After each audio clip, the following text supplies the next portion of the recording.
Kisah dokter seorang penderita kanker laring. Dokter ini sebut saja namanya Siska, usia 45-an, datang dengan kanker laring, kata dokter. Bicaranya sudah sangat tidak jelas.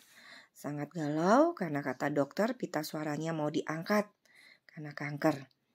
Ini artinya dia tidak bisa bicara lagi dan tentu saja karirnya sebagai dokter pun akan berhenti. Setelah pendalaman masalah, rupanya dia sangat marah karena setelah 12 tahun menikah, plus sebelumnya 8 tahun pacaran, dia tidak punya anak. Suaminya kemudian minta izin menikah lagi. Ia tidak sanggupi dan minta cerai dari suami ini. Suami pun menikah lagi. Tidak lebih sebulan setelah suami minta izin menikah ini, bahkan akte cerai belum keluar. Jadi dia menduga suami ini sudah menjalin hubungan sejauh ini dengan wanita tersebut saat masih dalam pernikahan bersamanya.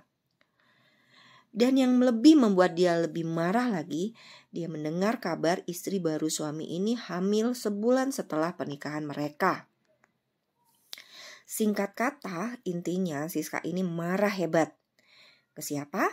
Yang pertama adalah ke dirinya sendiri, 2 ke suaminya, sekaligus ke istri baru suaminya, dan yang keempat adalah ke Tuhan.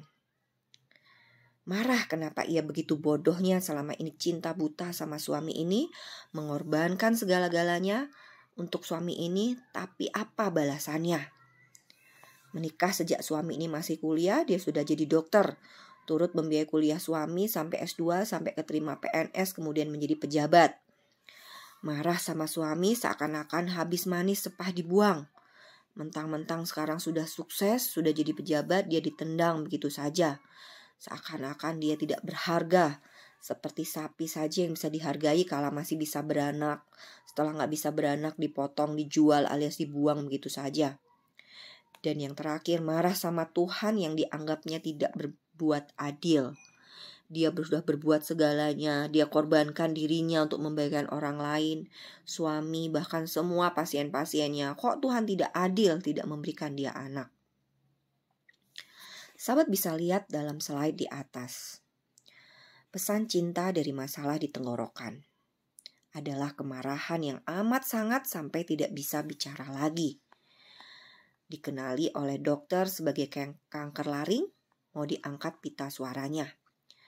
Puji Tuhan sahabat, setelah dilakukan penyadaran bagi diri Siska ini dan dilakukan terapi secara holistik, yaitu dari sisi spiritual, belajar untuk ikhlas dan menerima semua kehendak Tuhan, memaafkan dirinya sendiri, suami dan istri suami, minta maaf sama Tuhan yang sudah dianggapnya berlaku tidak adil kepadanya, tapi memahami bahwa Tuhan justru sangat cinta sehingga mengirimkan pesan cintanya ini dalam bentuk penyakit di laringnya.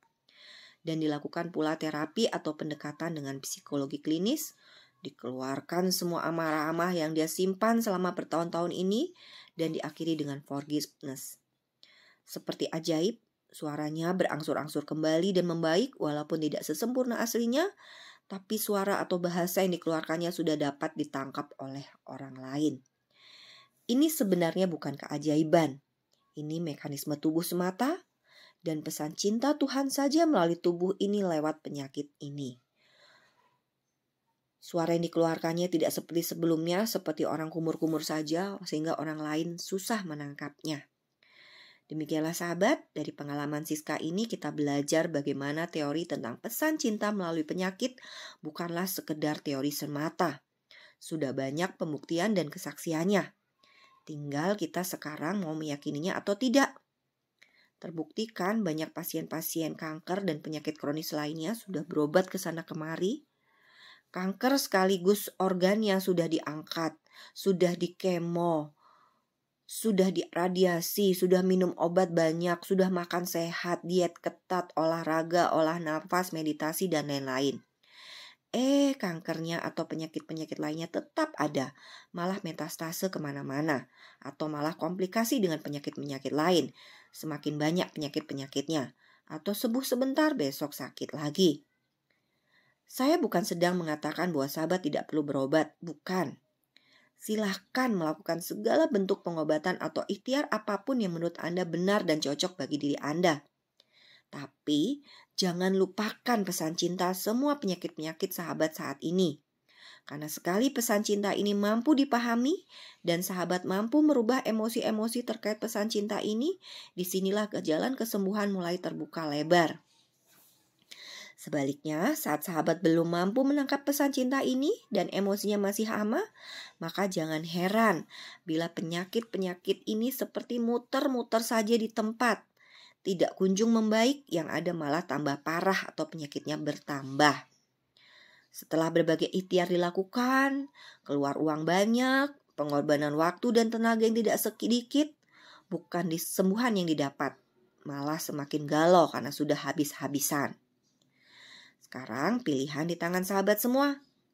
Saya sedang mengajak sahabat untuk berpikir dengan cerdas dari sudut pandang yang lain, dengan pendekatan lain yang selama ini belum kita ketahui atau sudah kita ketahui, tapi kita abaikan atau lupakan, malah tidak percaya.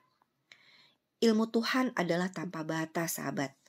Disinilah kita terus belajar dan memperbaiki diri kita seutuhnya. Oke, salam sayang selalu dari saya, Sita.